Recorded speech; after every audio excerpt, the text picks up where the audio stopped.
भारतातील फुटबॉल प्रेमींसाठी आनंदाची बातमी आहे। लिओनेल मेसी आणि त्याचा अर्जेंटिना संघ ऑक्टोबरमध्ये केरळमध्ये होणाऱ्या एका प्रदर्शनी सामन्यासाठी भारतामध्ये येणार आहे। गेल्या वर्षी नोव्हेंबरमध्ये केरळच्या क्रीडा मंत्र्यांनी याबाबतची माहिती दिली होती।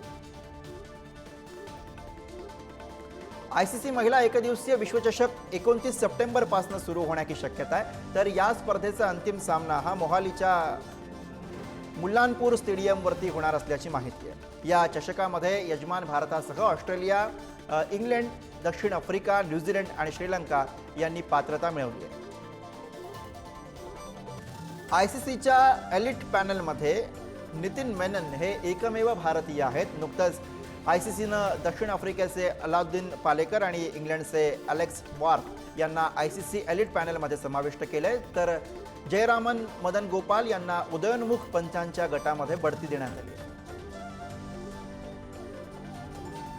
आयपीएल सामन्यांमधील मोठ्या धावसंख्यांना इम्पॅक्ट प्लेयर नियम कारणीभूत नाही, असं मत महेंद्रसिंग धोनीनं व्यक्त केलं। खेळपट्ट्यांचे स्वरूप आणि संघाची आक्रमक शैलीमध्ये खेळण्याची तयारी हे यामागील मुख्य कारण आहे, असं चेन्नई सुपर किंग्सचा माजी कर्णधार धोनी यानं म्हटलं।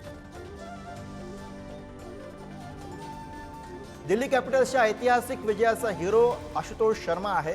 आशुतोष शर्मा इम्पॅक्ट प्लेअरच्या रूपामध्ये मैदानावरती उतरला। आयपीएलमधील इम्पॅक्ट प्लेअर नियमामुळे आशुतोषला खेळण्याची संधी मिळाली आणि त्याने आपल्या कामगिरीची छाप पाडली।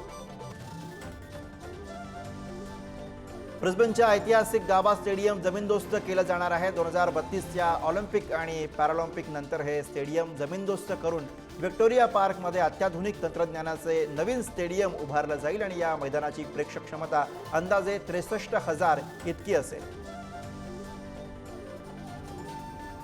न्यूझीलंड विरुद्ध पाकिस्तान यांच्यामधील 5व्या T20 सामन्यामध्ये अवघ्या 10 ओव्हर्समध्ये पाकिस्तान पराभूत झालाय। प्रथम फलंदाजी करताना पाकिस्ताननं 128 धावा केल्या, तर या धावा न्यूझीलंडनं 10 ओव्हर्समध्येच पूर्ण करत सामना जिंकला।